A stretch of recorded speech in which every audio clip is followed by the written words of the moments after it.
Little Red Riding Hood. Once upon a time there was a sweet little girl.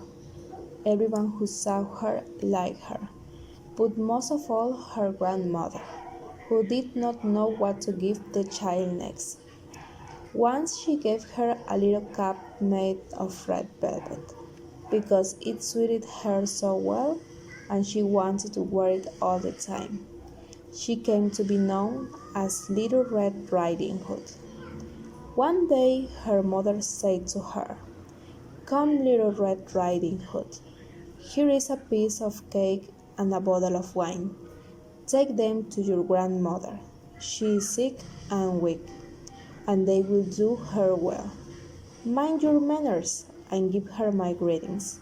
Behave yourself on the way, and do not leave the path, or you might fall down and break the glass.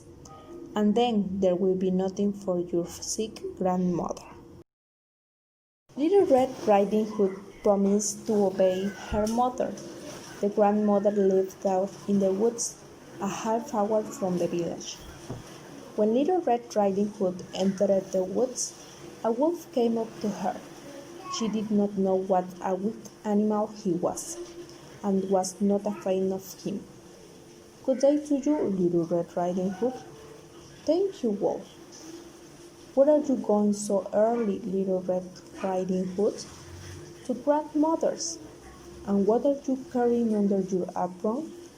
"Grandmother is sick and weak, and I'm taking her some cake and wine. We baked yesterday, and they should give her strength." "Little Red Riding Hood, just where does your grandmother live?" "Her house is a good quarter hour from here in the woods, under the three large oak trees. There is a hedge of hazel bushes there. You must know the place," said Little Red Riding Hood. The wolf thought to himself, "Now this is a tasty bite for me. Just how are you going to catch her?" Then he said, "Listen, Little Red Riding Hood, haven't you seen the beautiful flowers that are blossoming in the woods? Why don't you go and take a look? And I don't believe you can hear how beautifully the birds are singing. You are walking around as though you were on your way to school in the village. It is very beautiful in the woods."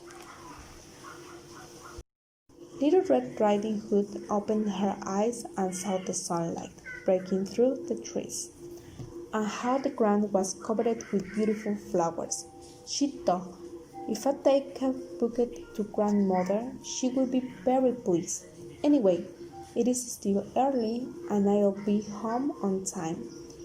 And she ran off into the woods looking for flowers.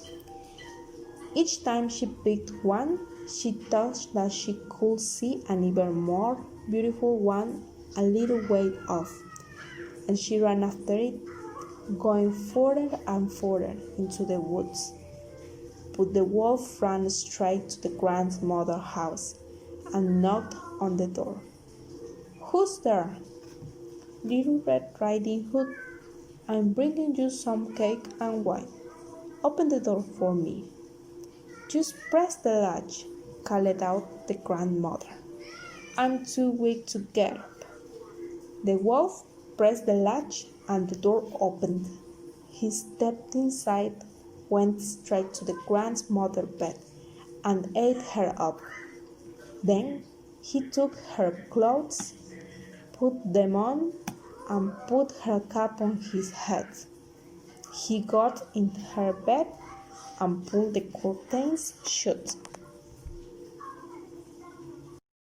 Little Red Riding Hood had run after flowers, and did not continue on her way to grandmother's until she had gathered all that she could carry. When she arrived, she found, to her surprise, that the door was open.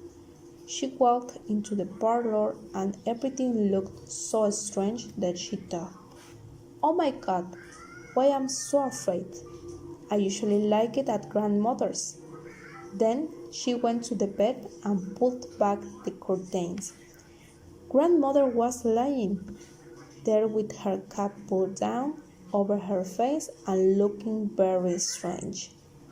"Oh, grandmother, what big ears you have! All the better to hear you with." "Oh, grandmother, what big eyes you have! All the better to see you with." "Oh, grandmother, what big hands you have! All the better to grab you with." "Oh, grandmother, what a horribly big mouth you have! All the better to eat you with." And with that, he jumped out of the bed, jumped on the top of poor little Red Riding Hood, and ate her up. As soon as the wolf had finished this tasty bite, he climbed back into bed, fell asleep, and began to snore very loudly. A huntsman was just passing by. He thought it is strange that the old woman was snoring so loudly, so he decided to take a look. He stepped inside, and in the bed there lay the wolf that he had been hunting for such a long time. "He has eaten the grandmother, but perhaps she still can be saved. I won't shoot him," thought the huntsman. So he took a pair of scissors and cut open his belly. He had cut only a few strokes when he saw the red cap shining through. He cut a little more, and the girl jumped out and cried, "Oh, I was so frightened, it was so dark inside the wolf body." And then the grandmother came out alive as well. Then Little Red Riding Hood fetched some large heavy stones.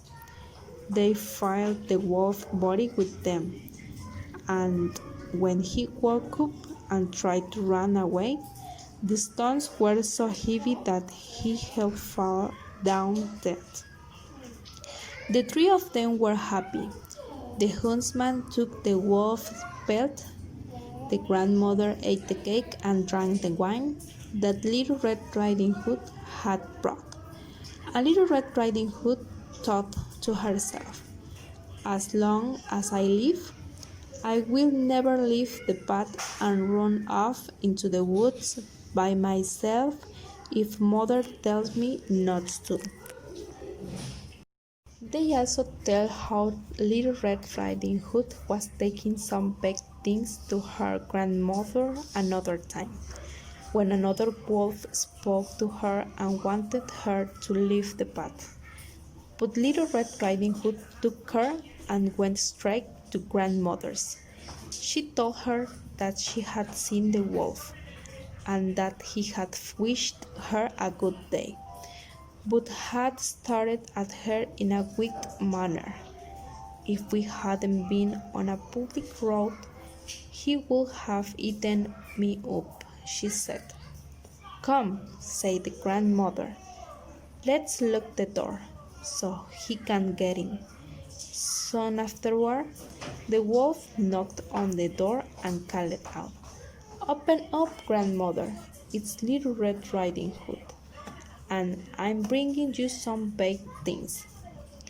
They remained silent and did not open the door. The wicked one walked around the house several times and finally jumped onto the roof. He wanted to wait until Little Red Riding Hood went home that evening, then follow her and eat her up in the darkness. But the grandmother saw what he was up to. There was a large stone thrown in front of the house. "Fetch a bucket, Little Red Riding Hood," she said. "Yesterday I cooked some sausage. Carry the water that I boiled them with to the trough." Little Red Riding Hood carried the water until the large trough was clear full. The smell of sausage arose into the wolf's nose. He sniffed and looked down, stretching his neck so long that he could no longer hold himself. and he began to slide. He slid off the roof, fell into the truck, and drowned. And Little Red Riding Hood returned home happily and safely. The end.